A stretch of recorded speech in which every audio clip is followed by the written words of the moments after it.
Baik, kemudian bagaimana penamaannya? Jadi enzim itu diberi nama sesuai dengan nama substrat dan reaksi yang dikatalisis. Sebagai contoh tadi, ya. Substratnya adalah sukrosa. Jadi enzimnya adalah sukrase, ya. Jadi biasanya ditambah dengan akhiran ase. Jadi kalau nama-nama enzim biasanya berakhiran dengan ase, ya. Sukrase, amilase, itu ya. Kemudian lipase, protease. Jadi ada yang akhiran ase, ya, ase.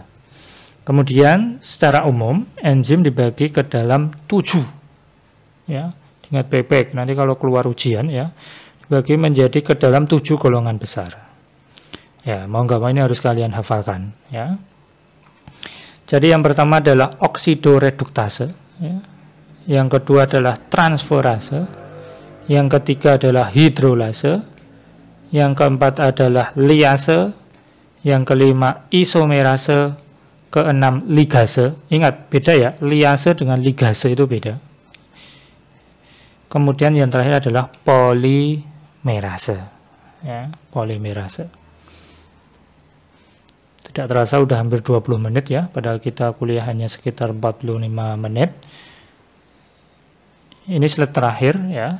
Nanti mungkin minggu depan kita sambung lagi terkait secara detail enzim, kelas-kelas enzim dan contohnya, dan juga nanti faktor yang berpengaruh terhadap kerja enzim.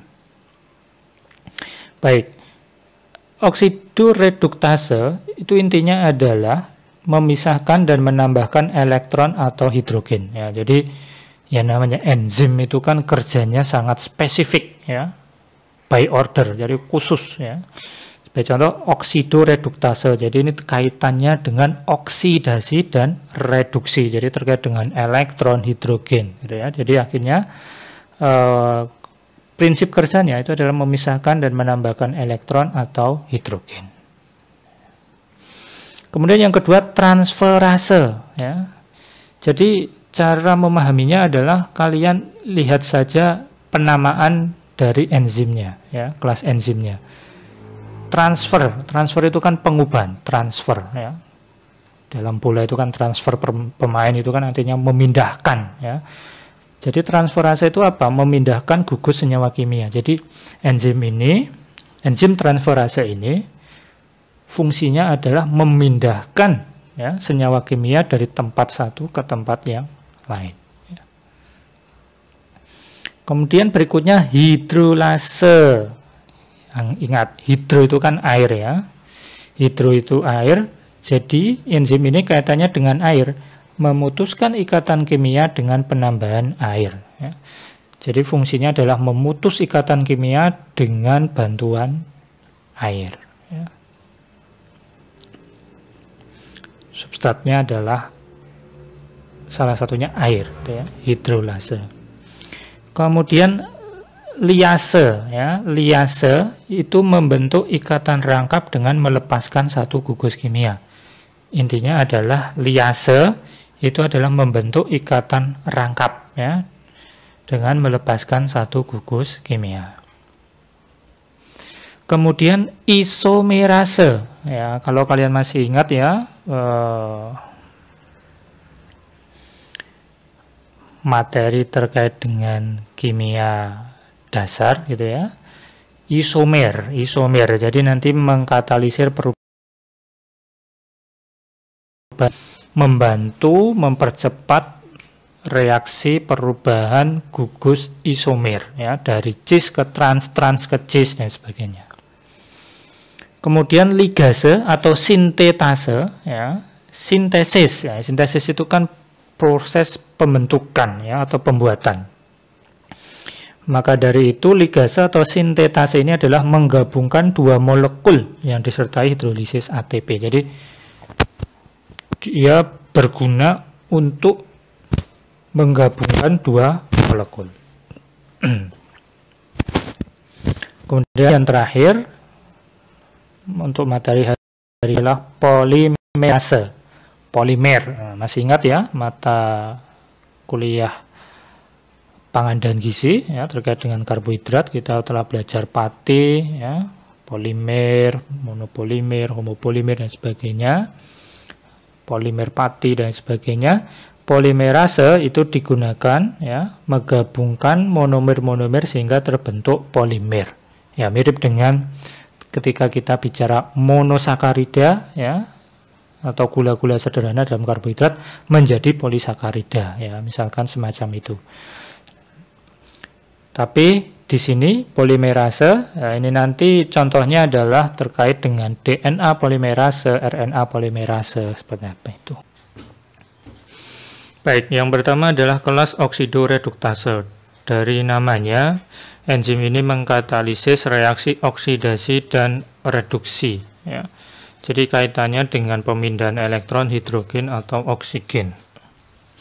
Contohnya oksidase, oksigenase, hidroksilase, peroksidase, dan katalase.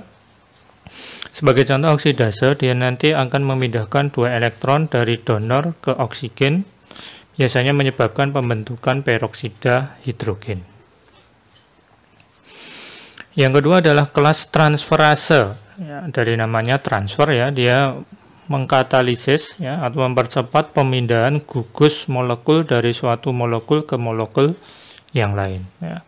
Contohnya aminotransferase, kinase, glukosil transferase. Sebagai contoh, aminotransferase ini mentransfer grup amino ya, dari suatu asam amino, dari yang protein ya, ke akseptor asam keto dengan menghasilkan pembentukan asam amino yang baru dan asam keto yang baru. Jadi dia mentransfer grup amino ke asam keto dan ini nanti akan menghasilkan asam amino yang baru dan asam keto yang baru. Kemudian kelas hidrolase dengan namanya ya hidro, kaitannya dengan air, mengkatalisis reaksi-reaksi hidrolisis ya. Contohnya esterase, lipase, fosfatase, amilase, dan protease. Ya, ini banyak sekali contohnya. Ya, sebagai contoh amilase ya, jadi enzim ini memecah pati ya, menjadi gula yang lebih sederhana ya, maltosa atau oligosakarida. Dan lipase dia nanti akan memecah lipid menjadi asam lemak dan gliserol. Esterase memecah ikatan ester, fosfatase memecah ikatan fosfat, protease, prote ini berasal dari kata protein ya, jadi enzim bekerja untuk memecah molekul protein. Berikutnya liase. Liase itu menambah atau menghilangkan unsur air, amonia atau CO2. Contoh dekarboksilase, dehidratase, aldolase. Sebagai contoh dekarboksilase itu menghilangkan unsur karbon dioksida dari asam keto, alfa, beta atau asam amino. Kemudian kelas isomerase. Jadi dia mengubah molekul dari satu isomer ke isomer lainnya. Sebagai contoh cis transisomerase. Jadi dia mengkatalisis isomerisasi isomer cis dan trans. Jadi dia bisa mengubah cis menjadi trans atau trans menjadi cis. Apa itu cis dan trans? Saya kira kalian sudah mempelajari di kimia dasar ya, bahwa kalau cis itu memiliki substituan di sisi yang sama ya. Misalkan sebelah kiri semua gitu ya. Kemudian isomer trans itu memiliki kelompok di sisi yang berlawanan ya. Untuk lebih jelasnya nanti kalian bisa membuka materi terkait dengan cis dan trans. Kemudian kelas ligase. Jadi dia mengkatalisis reaksi di mana dua gugus kimia disatukan atau diikatkan, ligasi ya, dengan menggunakan energi yang berasal dari ATP. Contohnya pirufat karboksilase, enzim yang mengkatalisis reaksi karboksilasi terhadap asam pirufat guna menghasilkan asam oksaloasetat. Terakhir adalah polimerase. Jadi menggabungkan monomer menjadi polimer. Jadi monomer-monomer itu tunggal ya. Jadi jumlahnya Kalau kemarin kita belajar pati, atom C-nya itu satu atau tunggal ya, kemudian nanti menjadi polimer, menjadi rangkaian yang panjang ya. Sebagai contoh kalau di karbohidrat kemarin monosakarida menjadi polisakarida gitu ya. Ini contohnya adalah DNA dan RNA polimerase, di mana DNA polimerase itu enzim untuk mengkatalisis reaksi pembentukan DNA, ini sangat penting ya bagi tubuh kita, sedangkan RNA untuk membentuk RNA.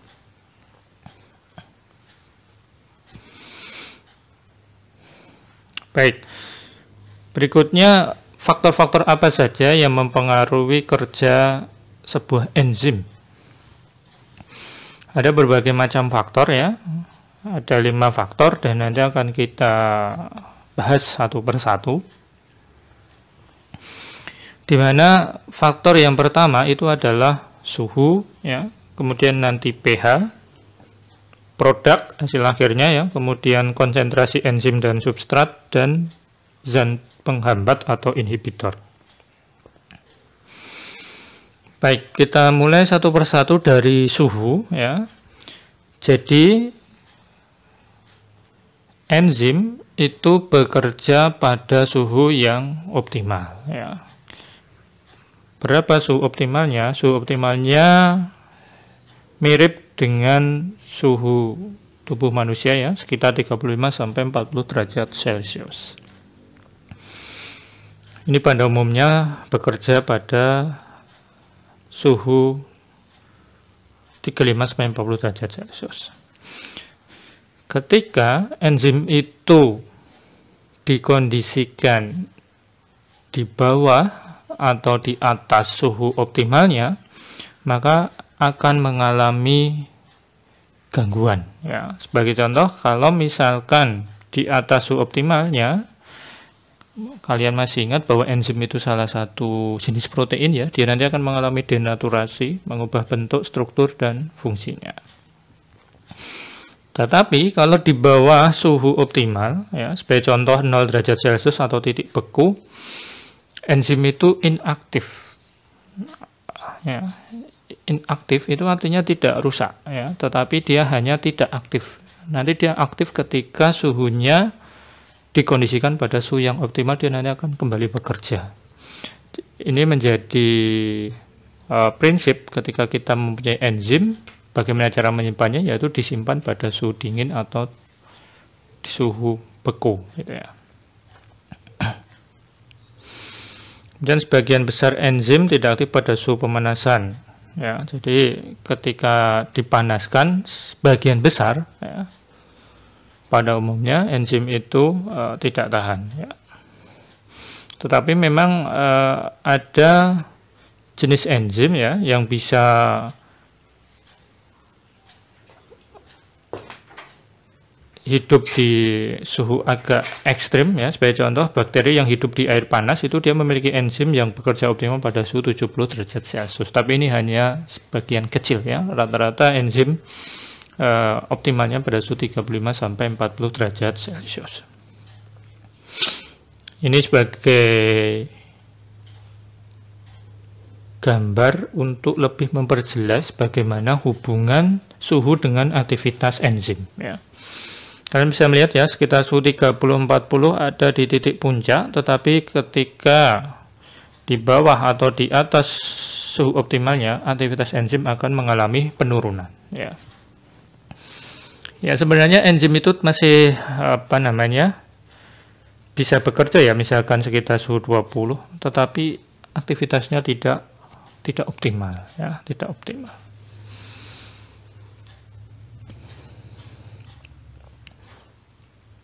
Kemudian pH ya.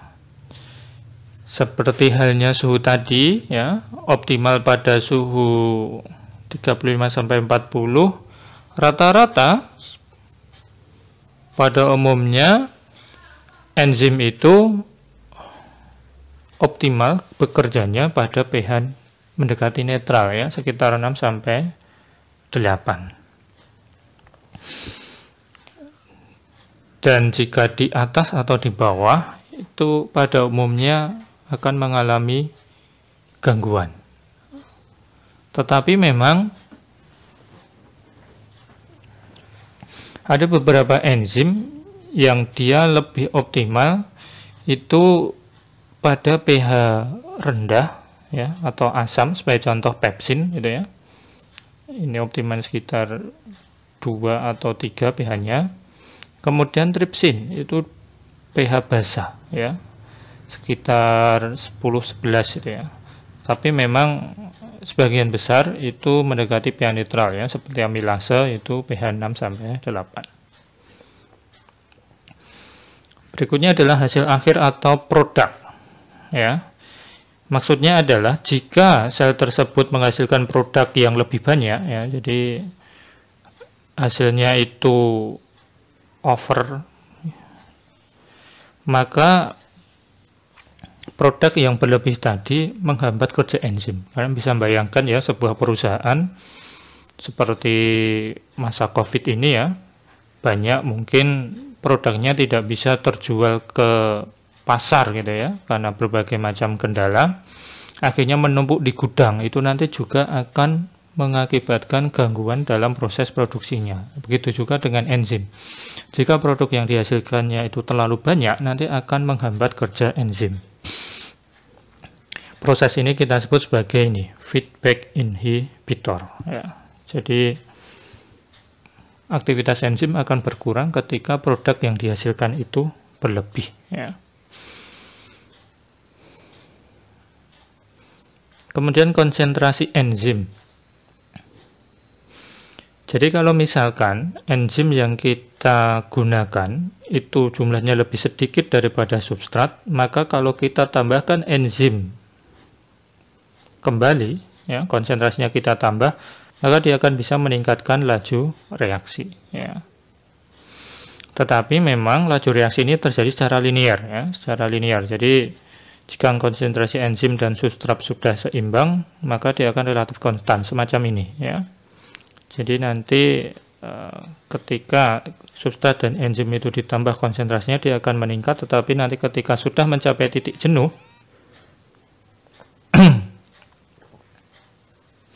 ketika sudah mencapai titik jenuh, ya, dia nanti tidak bisa bertambah lagi. Ya.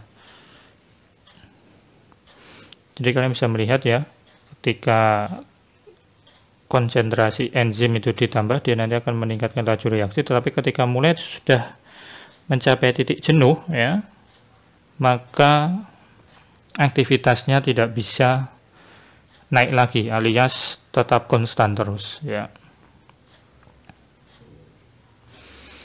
Baik, kemudian terakhir itu adalah inhibitor, ya, faktor yang mempengaruhi aktivitas enzim. Jadi ketika kita bicara inhibitor itu ada dua, inhibitor kompetitif dan non-kompetitif. Apa bedanya? Ya. Jadi kalian bisa melihat di gambar ya.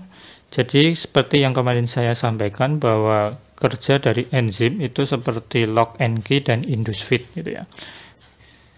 Jadi substrat dan sisi aktif enzim itu harus sama persis ya, harus sama persis. Tetapi inhibitor kompetitif ini ya, zat inhibitor ini dia mempunyai sisi aktif yang sama dengan substrat. Kalian bisa melihat ya. Ini substratnya, ya, ini inhibitornya, kemudian sisi aktifnya ya. Sisi aktifnya ini bisa dimasuki oleh substrat maupun inhibitor.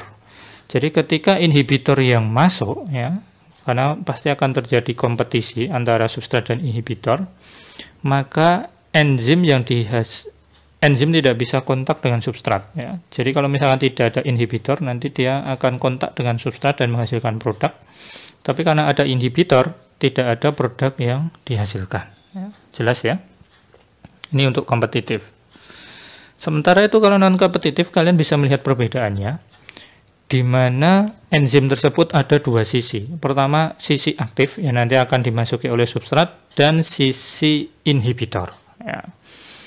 Ketika inhibitor ya, nanti masuk ke dalam sisi inhibitor dalam enzim, maka dia akan mengubah sisi aktifnya. Kalian bisa melihat ya, ini sisi aktifnya berbentuk semacam ini. Ketika inhibitor masuk, dia berubah menjadi seperti ini. keadaan seperti ini, maka kalian bisa melihat tidak sesuai dengan sisi aktif dari substrat, ya, sehingga nanti dia tidak bisa menghasilkan produk. Inilah perbedaan antara non-kompetitif dan kompetitif. Ya, jelas ya. Baik, ini slide terakhir, ya. Slide terakhir terkait dengan enzim, ya. Jadi bagaimana peranan enzim dalam industri pangan kita, ya, karena kalian teknologi hasil pertanian, saya kira ini menjadi penting untuk kita ketahui kaitannya dengan industri pangan kita yang menggunakan enzim.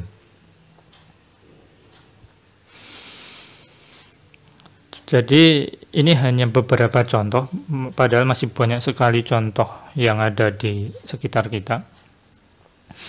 Sebagai contoh enzim amilase, ya. Ini penting ya ketika kita bicara pada proses pembuatan bakery atau khususnya roti, di mana amilase ini nanti akan mendegradasi pati, ya, menjadi maltosa, dan selanjutnya nanti maltosa akan didegradasi oleh beta amilase, ya, menjadi gula-gula sederhana, menjadi glukosa. Lah, glukosa itulah yang nanti akan dimanfaatkan oleh yeast, ya. Jadi kita membuat roti itu kan ada tambahan yeastnya, ya. Digunakan oleh yeast untuk mengubah glukosa menjadi karbon dioksida, ya, sehingga nanti roti kita mengembang, ya. Kemudian dan juga air, ya.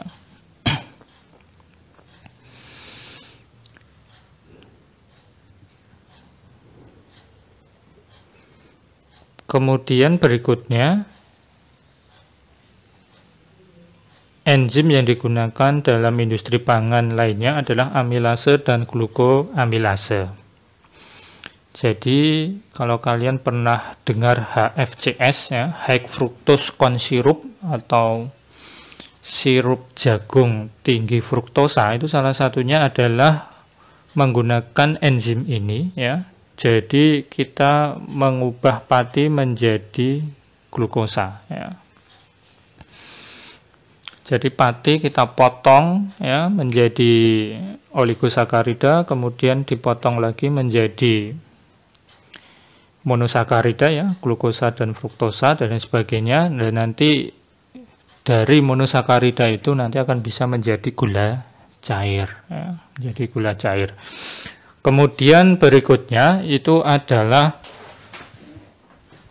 laktase, ya, laktase. Jadi enzim ini digunakan untuk mengurangi kandungan laktosa dalam susu. Ini penting ketika kita bicara saudara-saudara kita yang menderita lactose intolerance, di mana dia ingin mengkonsumsi susu tetapi tidak ada laktosanya. Ini bisa digunakan enzim ini untuk mengurangi laktosa atau menghilangkan laktosa dalam susu.